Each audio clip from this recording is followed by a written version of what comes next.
amigos y amigas de mi amigo Freud. Bueno, vamos a dedicar este vídeo a la psicología y a las neurociencias. Este canal está dedicado a la psicología científica, pero digamos que este vídeo es sobre todo de contenido divulgativo. Divulgaremos en el marco de la asociación de conceptos mente-cerebro. Todos los trabajos de divulgación irán en este sentido. Vamos a empezar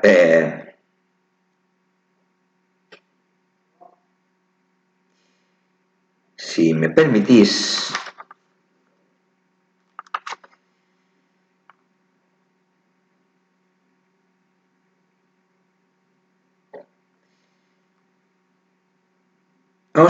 decía,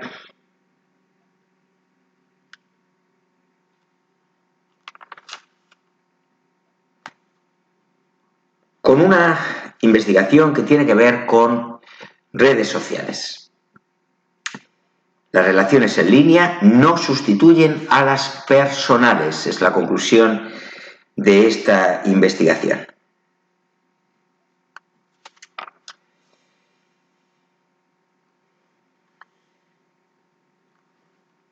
Quien en el día a día puede recurrir a sus amigos o familiares para desahogarse goza de una mejor salud mental. Esto es un hecho confirmado por numerosos estudios. Pero, ¿es aplicable este hallazgo también al apoyo digital que recibimos por Internet? Tiene sentido la pregunta, ¿verdad? Dan Meshi y Morgan Ellithorpe, de las universidades de Michigan y de Delaware, respectivamente, han indagado para responder a esta pregunta. Entrevistaron a 403 estudiantes sobre su salud mental y el uso que hacían de redes sociales. Entre otros datos, les preguntaron cuánto apoyo recibían de los demás, tanto fuera de Internet como a través de las redes sociales. Hallaron que los sujetos que decían recibir más apoyo en la vida real mostraban menos signos de depresión y ansiedad y se sentían menos aislados.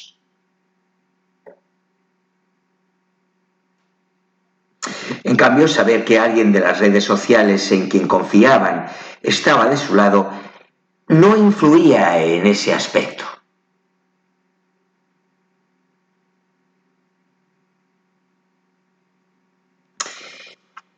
Por otro lado, las personas con un consumo problemático de las redes sociales indicaban que contaban con más apoyo en Internet, pero con menos en la cotidianeidad analógica.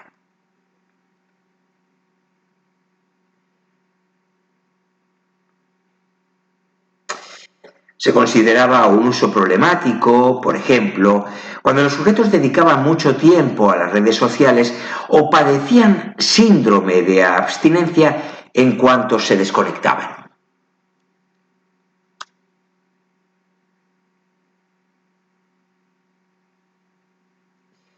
De acuerdo con los autores, a menudo es más sencillo compartir experiencias en línea y recibir palabras de ánimo o me gusta. Y a corto plazo, el consuelo digital se experimenta de forma similar al del aliento personal.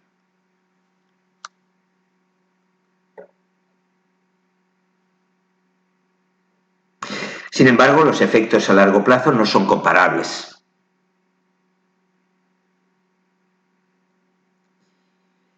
Además, quien pasa muchas horas conectado a la red dispone de menos tiempo para los encuentros reales, esto es obvio, ¿verdad? Este hallazgo debería tenerse en cuenta a la hora de tratar el tema del apoyo social.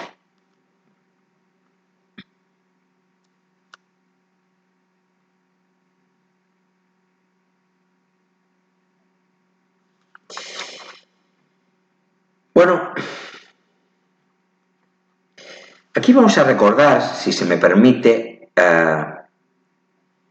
una cuestión relativa a perdonar y olvidar, en la que nos preguntábamos en el vídeo anterior cómo hacerlo. Pensar en las situaciones en las que otras personas nos han ofendido o dañado puede pesarnos incluso mucho tiempo después de que sucedieran los hechos. Por tanto, más de uno desea simplemente poder olvidar el percance. ¿Tiene sentido preguntarse, ¿perdonar al culpable la ofensa ayuda a ello? En caso afirmativo, ¿cuál es la mejor manera de conseguirlo?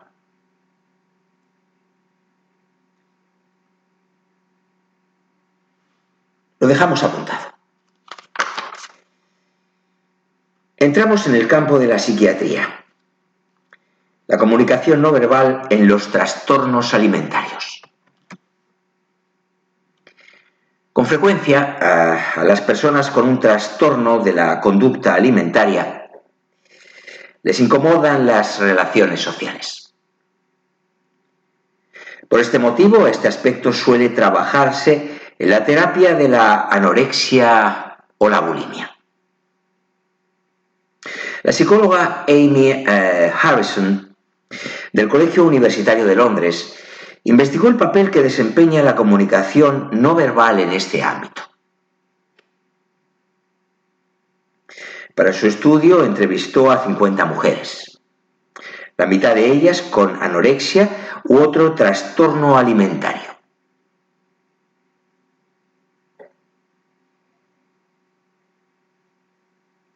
Durante esas conversaciones cara a cara, de 15 minutos de duración, se evaluaron acontecimientos positivos, negativos y neutros de la vida de las participantes, así como de la entrevistadora, conforme a un esquema fijo.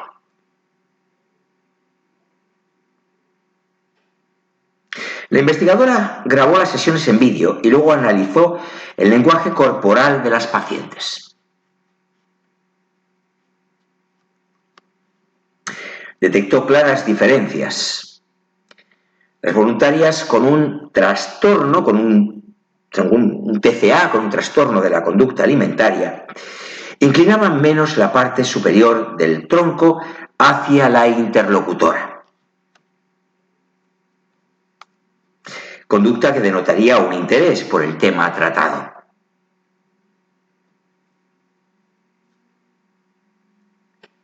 Por otra parte, mantenían menos el contacto visual y dirigían más veces su mirada al suelo o al vacío.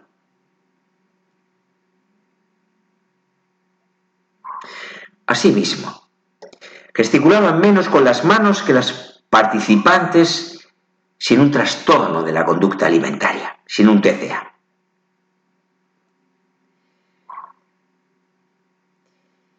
En cambio, manifestaban más signos de incomodidad durante la conversación. Por ejemplo, jugaban con las uñas de la mano.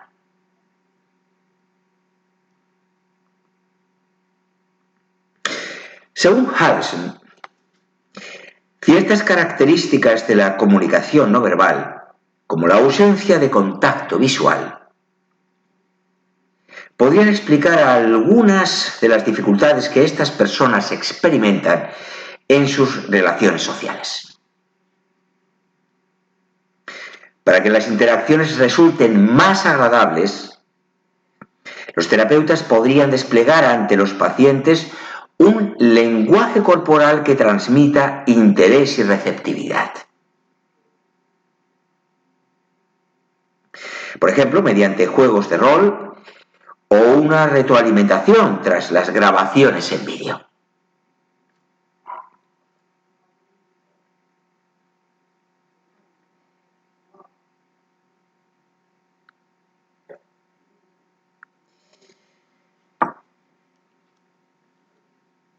Por cierto, podéis encontrar sobre la cuestión relativa a que las relaciones en línea no sustituyen a las personales, podéis encontrar el artículo completo en la revista Addictive Behaviors.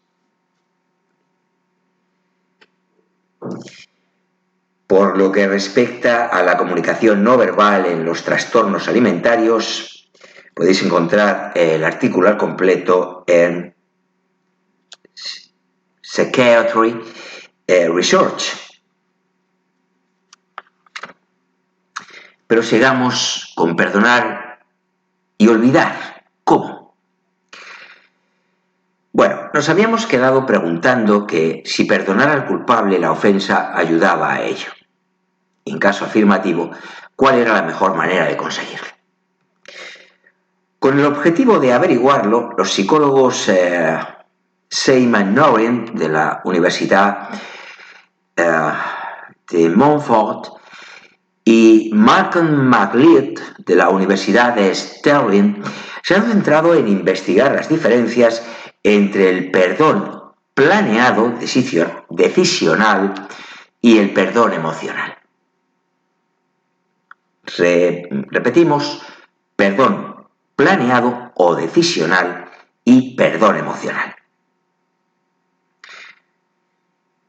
Por el primero entienden una decisión racional de enterrar el hacha de guerra, incluso cuando todavía se guarda rencor.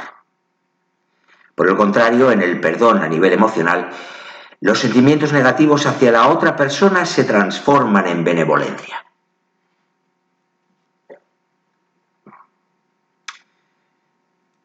Queda pues claro la diferencia entre un perdón, el decisional y el emocional.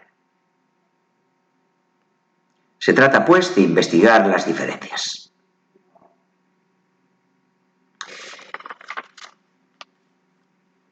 Continuamos. ¿Cómo influye la razón en las emociones? En el marco de la terapia cognitiva. Estaba estresado, me contó un paciente. Mi jefe me ha vuelto a sacar de quicio.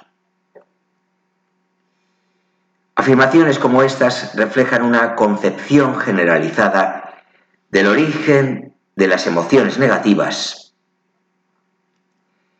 Las circunstancias adversas desencadenan sentimientos automáticos como estrés, ira, miedo o tristeza. En la terapia cognitivo-conductual, en cambio, se subraya un paso intermedio omitido. La evaluación cognitiva de una situación influye de manera esencial en la reacción emocional. Por tanto, para sentirse mejor, no siempre hay que cambiar o apartarse de una situación. A veces basta con procesar la manera de enfocar las circunstancias. Para el éxito de la psicoterapia, en muchas ocasiones, resulta fundamental que los pacientes interioricen esta actitud. No obstante, hasta ahora no se ha podido medir de forma objetiva la corresponsabilidad de la razón en los sentimientos. El grupo de Martin Turner de la Universidad Metropolitana de Manchester ha elaborado un cuestionario con el propósito de captar esta idea. La concepción de que ciertas situaciones generan casi por sí solas emociones desagradables se evalúa sobre la base de afirmaciones como: lo que siento depende por completo de las cosas que suceden en mi vida.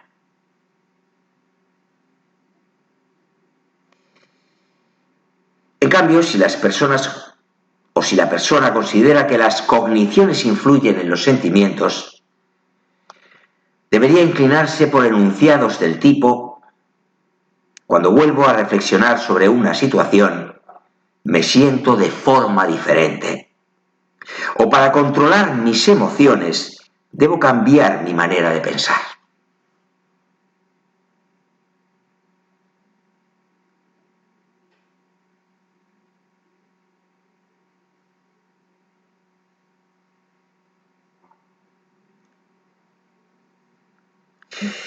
5 estudios con un total de 2.000 participantes con y sin trastorno mental aportaron un resultado revelador. Las personas que asumían que el pensamiento desempeñaba un papel importante en el origen de los sentimientos mostraban una mayor estabilidad emocional y presentaban menos problemas mentales acusados. En cambio, quienes consideraban que ciertas circunstancias o situaciones desencadenaban inevitablemente emociones negativas, señalaron que perdían el control enseguida o que se asustaban con facilidad. Además, según informaban, solían tardar mucho en deshacerse de las emociones negativas. Cuando los pacientes comprenden que las cogniciones pueden mediar en sus sentimientos, con frecuencia experimentan una revelación, escribe Turner en una entrada del blog sobre el desarrollo del cuestionario. Con todo, conviene recordar que las emociones negativas no son culpa de las personas afectadas. Sin duda, la vida comporta situaciones muy aversivas o estresantes.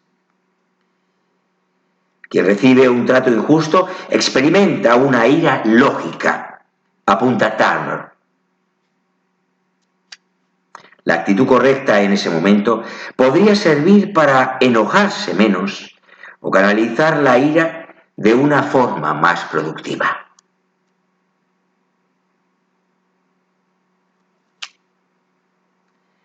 Podéis encontrar el artículo completo en Psychotherapy Research.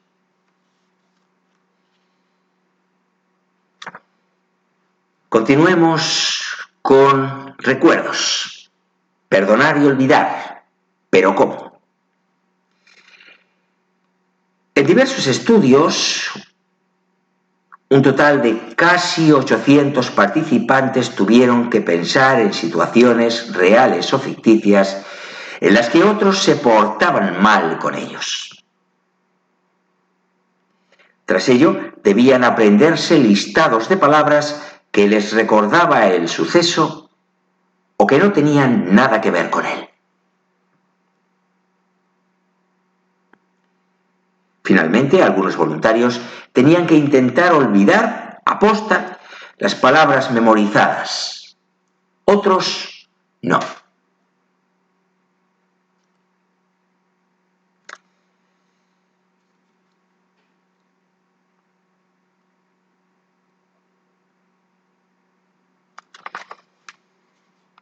Vamos a ver.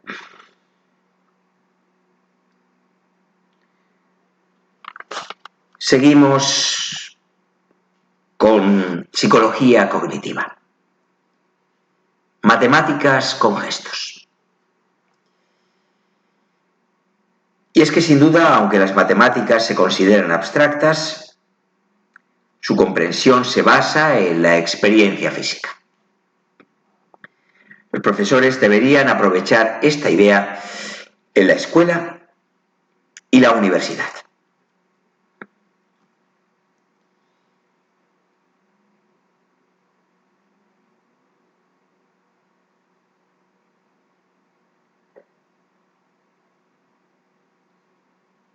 Nos informa Cristina Krause, investigadora postdoctoral en didáctica de las matemáticas en la Universidad de Duisburgo-Essen.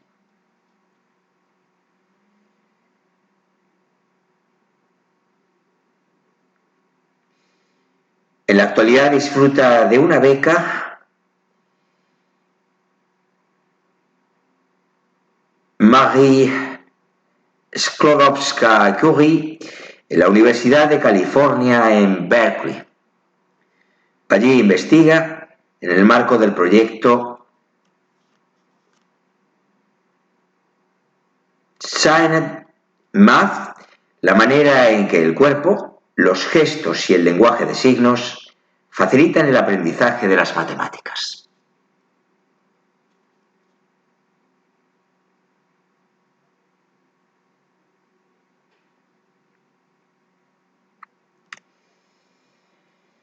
Fue un experimento masivo y totalmente involuntario. Cuando las escuelas cerraron por primera vez en la primavera de 2020, debido al aumento de los casos de COVID-19, los profesores se dieron cuenta de lo difícil que resulta enseñar la materia exclusivamente mediante hojas de ejercicios por teléfono, correo electrónico o chat.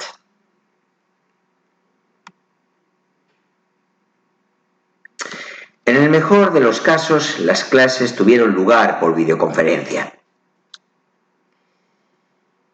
Pero incluso entonces, tras una lección en línea, los docentes a menudo se preguntaban cuánto habían entendido los niños y jóvenes. Simplemente no lograban hacerse una idea de hasta qué punto habían seguido la clase. Hay diversas razones para esta incertidumbre, pero para mí, si me lo permitís, como investigador de gestos que fui en su momento, resulta evidente que las clases en línea suelen adolecer de un inconveniente crucial: percibir el lenguaje corporal del profesor es más difícil y el de la audiencia casi imposible.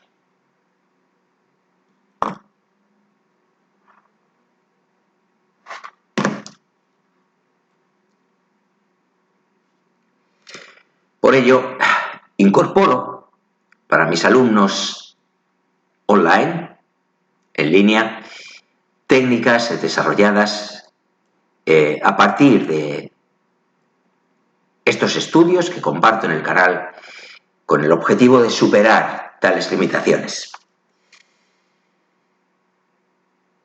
Los gestos, qué duda cabe, constituyen un campo de investigación fascinante. Nos podemos preguntar qué papel desempeñan en la comunicación. ¿Realmente revelan lo que estamos pensando? Pues bien, usamos los gestos para explicar visualmente nuestro mensaje.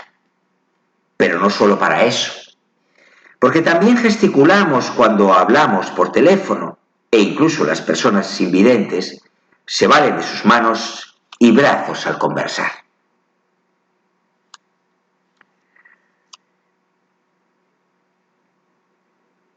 Esto suscita otra pregunta. ¿Es posible que los gestos también ayuden de algún modo a quien los realiza, además de a su interlocutor?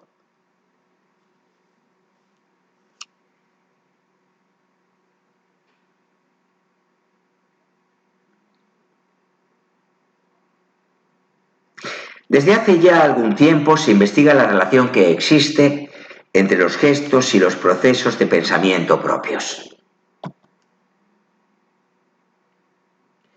Por un lado, eso tiene que ver con cuestiones de producción, es decir, con cuándo, cómo y por qué gesticulamos. Y por otro, con las repercusiones que tienen los gestos en nosotros mismos. De qué manera nos ayudan a expresar los pensamientos y cómo influyen en lo que pensamos.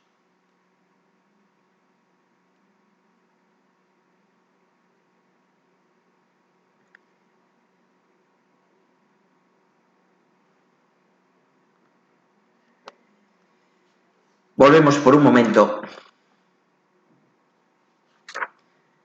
a los recuerdos. Perdonar y olvidar, pero ¿cómo? Habíamos recordado que en diversos estudios varias centenas de participantes tuvieron que pensar en situaciones reales o ficticias en las que otros se habían portado mal con ellos. Tras ello debían aprenderse listados de palabras que les recordaban el suceso o que no tenían nada que ver con él. Algunos voluntarios tenían que intentar olvidar a posta las palabras memorizadas, sin embargo otros no. Las condiciones del experimento se diferenciaban en si a los participantes se les exigía olvidar el agravio y la manera de hacerlo.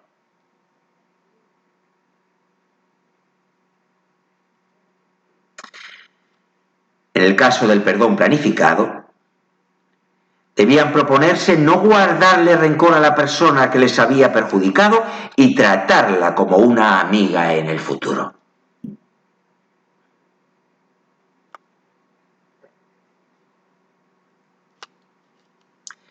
En el perdón emocional se les instó a desearle lo mejor a esa persona y sentir compasión por ella.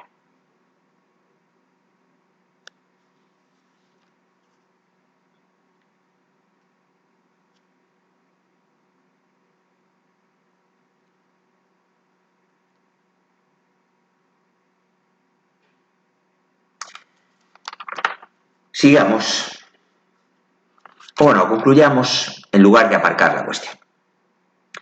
Se demostró que quien debía perdonar a nivel emocional olvidaba con mayor facilidad los recuerdos de la situación, en este caso, palabras relacionadas con ella.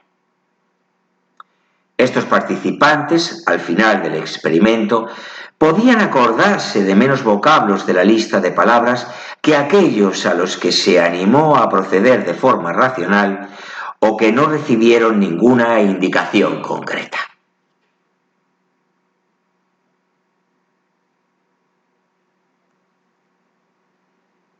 Los voluntarios emocionalmente conciliadores se habían distanciado más del acontecimiento en cuestión, señalan los investigadores.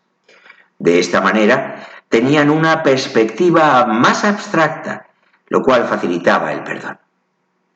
Este hallazgo podría tener una utilidad terapéutica. Quien esté dispuesto a dejar atrás el recuerdo de una experiencia perturbadora y por tanto quiera perdonar, debería emplear una conciliación emocional.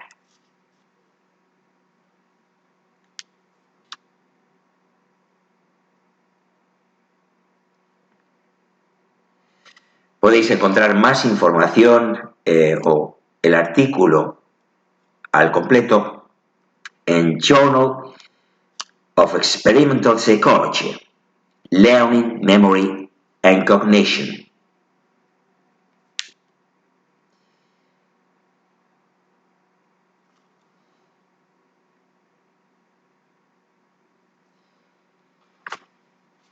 Bien, continuamos con matemáticas con gestos. Desde finales del siglo XX ha aumentado el interés por averiguar qué función desempeña el cuerpo en la enseñanza y el aprendizaje.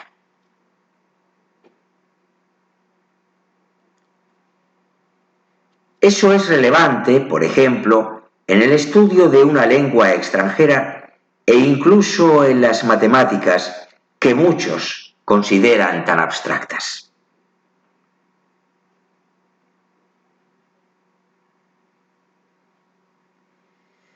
¿Cómo facilitan los gestos el proceso de aprendizaje de las matemáticas? Cabría preguntarse.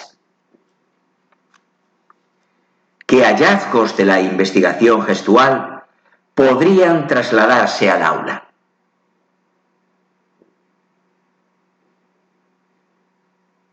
Estas preguntas atañen tanto a la psicología cognitiva como a las ciencias de la educación.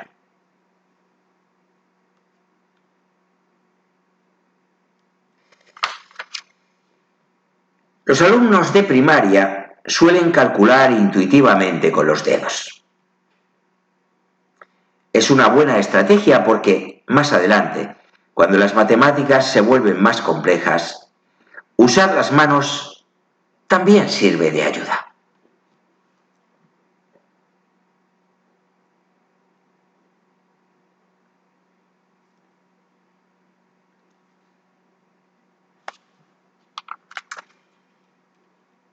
En síntesis, sin accesorios, podemos afirmar, por lo dicho hasta ahora, que el empleo de gestos en clase de matemáticas va mucho más allá de los gestos enfáticos o representacionales que ilustran lo que se está explicando.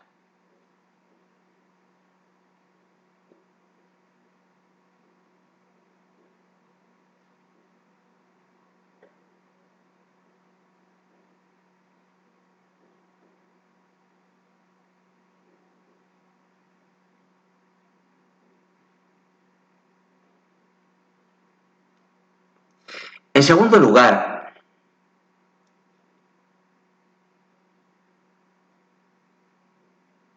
cuando los alumnos describen nuevos conceptos matemáticos, sus gestos dan pistas sobre el conocimiento tácito que se ha activado y con el que puede conectar el profesor.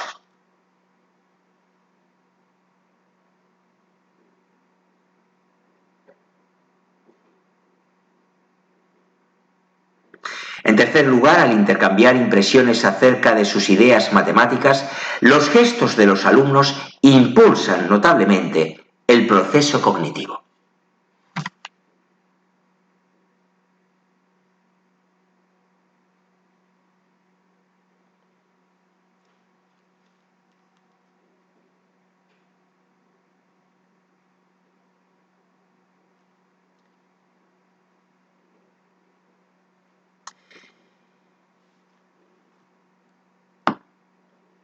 La idea de que nuestro pensamiento y aprendizaje ocurren esencialmente en todo el cuerpo, es decir, que están corporizados, marcó un punto de inflexión en la ciencia cognitiva a finales del siglo XX.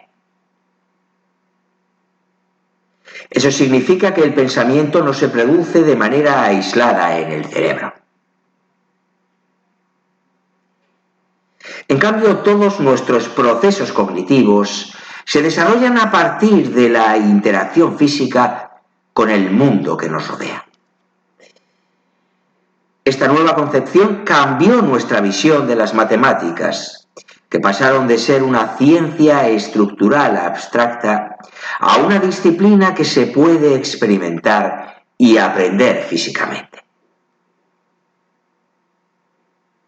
Tal vez recordéis una imagen que suele emplearse en clase de matemáticas.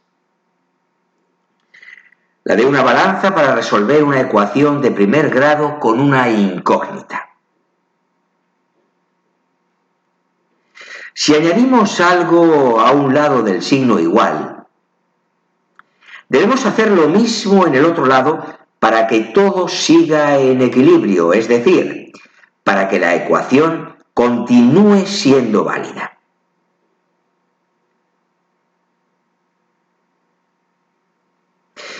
Esta comprensión descansa sobre la experiencia física del equilibrio, que todos compartimos y que en consecuencia podemos usar como base común para nuestras ideas. Si no hubiéramos experimentado nunca el equilibrio en carne propia, no tendríamos acceso a la explicación que ofrece el modelo de la balanza.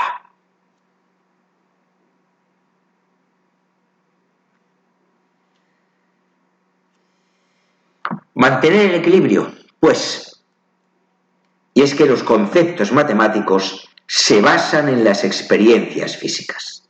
El modelo del equilibrio nos ayuda a comprender cómo se transforman las ecuaciones de primer grado para despejar la X.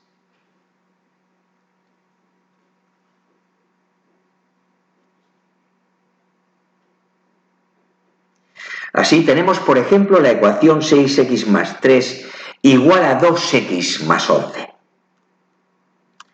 Tenemos 6 pesas que representamos como una X y 3 pesas que representamos cada una de ellas como una unidad. En el otro lado tenemos 2 pesas representadas por una X y 11 pesas representadas por la unidad. Quitamos 2x y 3 pesas de cada lado.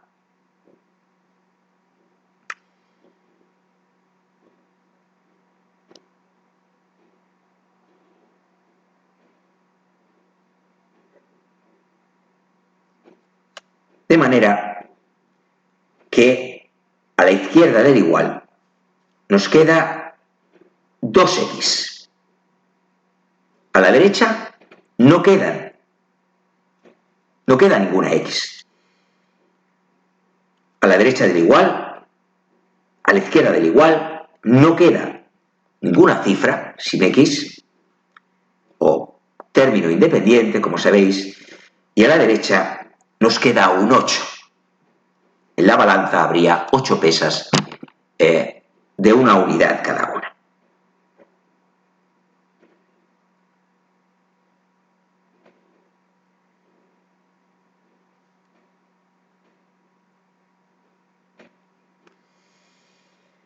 Conservamos una cuarta parte del peso en cada lado, una vez que hemos llegado a la ecuación 4x igual a 8.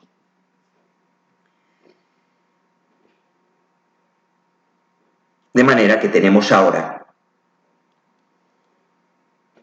x en una balanza y 2 en la otra.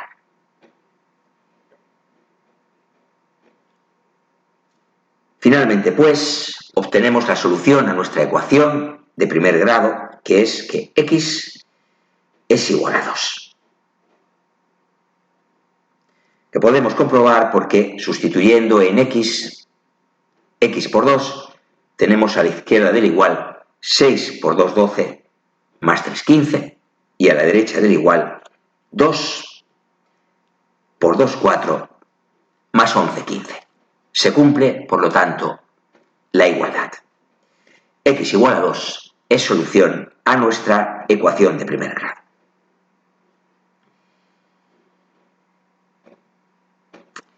Bueno, pues hasta aquí el vídeo de hoy. Continuaremos en un próximo vídeo hablando de los gestos que superan o de cómo los gestos superan las barreras lingüísticas, y nos adentraremos en las señales de comprensión.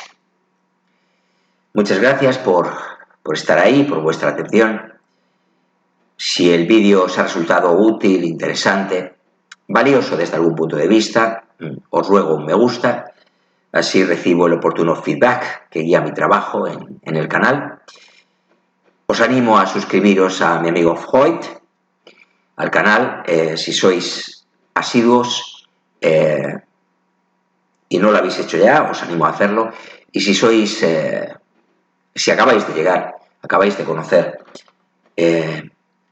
a mi amigo Freud, os animo a daros un paseo por los contenidos del mismo y decidir posteriormente.